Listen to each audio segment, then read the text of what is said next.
नमस्कार, आप देख रहे हैं प्राइम न्यूज का डिजिटल प्लेटफॉर्म और आपके साथ मैं हूं प्रीति। दिन भर की बड़ी खबरों को लेकर हम यहां पर आपको जानकारी देंगे। फिलहाल जो दिन भर की बड़ी खबरें हैं उस पर हमारी नजरें बनी हुई है, लेकिन ईडी को लेकर जो बड़ी खबरें सामने आई है वो दरअसल ये है कि बिहार और झारखंड में ईडी की ताबड़तोड़ कार्रवाई जारी है। बिहार में लैंड फॉर जॉब मामले को लेकर, नौकरी के बदले जमीन मामले को लेकर जब लालू यादव बिहार के मुख्यमंत्री थे तब का ये मामला है। हालांकि अब पिछले कुछ सालों से ताबड़तोड़ इसमें कार्रवाई की जा रही है। बीते दिन लालू यादव से तकरीबन 10 घंटे तक पूछताछ की गई थी इस मामले में और आज तेजस्वी यादव को भी पेश होने के लिए ईडी की टीम ने बोला था और तेजस्वी यादव आज पटना में ईडी ऑफिस पहुंचे थे।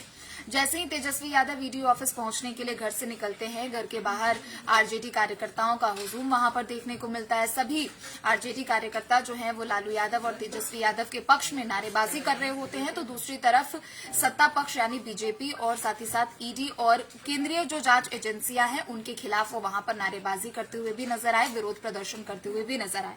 दरअसल ये देखिए, मामला तो बेहद पुराना है। हालांकि इस मामले में अब ताबड़तोड़ तरीके से कार्रवाई की जा रही है। पिछले कुछ समय में यानी पिछले अगर 4-5 महीनों का भी हम रिकॉर्ड देखते हैं तो उन 4-5 महीनों में भी ईडी की तरफ से लालू यादव को तमाम समन भेजे गए, जवाब तलब किए गए, उनको पेशी पे बुलाया गया और तमाम तरीके से यहाँ पर पूछताछ हुई।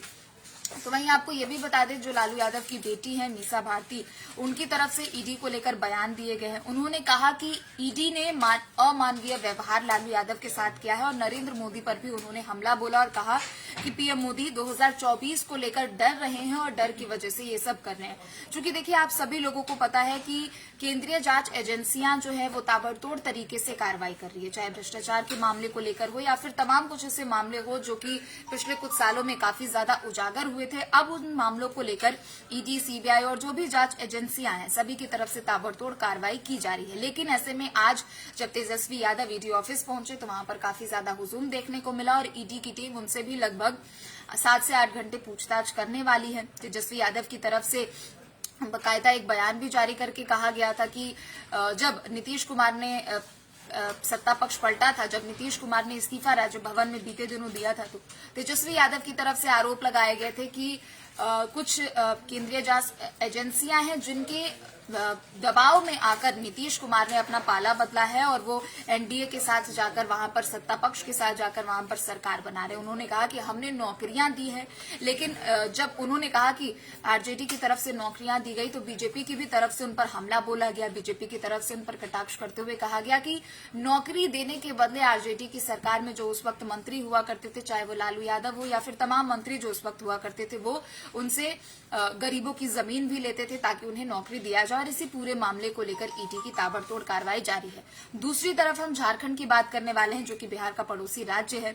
झारखंड में भी ईडी की ताबड़तोड़ कार्रवाई चल रही है और ईडी पिछले कुछ समय से लगातार झारखंड के जो मुख्यमंत्री है हेमंत सोरेन, उनके खिलाफ कार्रवाई करती हुई नजर आ रही है।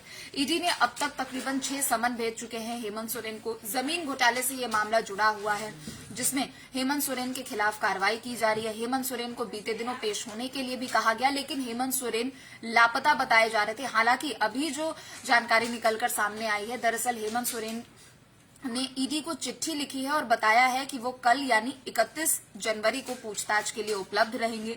आपको ये भी जानकारी दे दें कि दरअसल देखिए, ईडी ताबड़तोड़ कार्रवाई तो कर ही रही है, लेकिन ठीक उसके इतर जब ईडी की तरफ से हेमंत सोरेन को बीते दिन पेशी के लिए बुलाया गया था, यानी 29 जनवरी को जब उनको पेशी के लिए बुलाया गया था, तो एक खबर ने सभी को चौंका दिया। दरअसल 28 जनवरी के ही रात 2 बजे से हेमंत सोरेन गायब थे। कहाँ थे उनके बारे में किसी को कोई जानकारी नहीं थी। उनके जो करीबी लोग हैं उन्हें भी उनके बारे में नहीं पता था। फिर उसके बाद ईडी की टीम ने उनके दिल्ली आवास पर छापेमारी की। दिल्ली आवास पर तकरीबन 36 लाख कैश बरामद किया गया। ईडी की टीम ने उन सभी कैश को जब्त कर लिया है। दूसरी तरफ बीएमडब्ल्यू कार जो है हेमंत सोरेन की, उसे भी जब्त कर लिया गया है।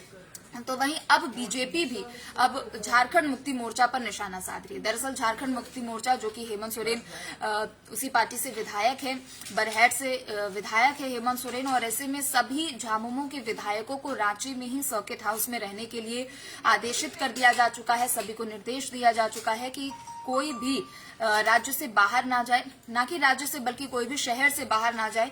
रांची में ही सर्किट हाउस में सभी को रहने के लिए कहा गया है। राज्य भवन में एक एक करके सभी लोग वहां पर पहुंच रहे। डीजीपी नीरज सिन्हा भी वहां पर पहुंचे हुए हैं। राज्यपाल पहले से वहां पर मौजूद है। राज्यपाल की तरफ से कहा गया कि सत्ता पक्ष की तरफ से ये जो व्यवहार किया जा रहा है वो सरासर गलत है। कानून से ऊपर कोई नहीं है और अगर ईडी की तरफ से पेशी के लिए बुलाया जा रहा है तो हेमंत सोरेन को आना चाहिए।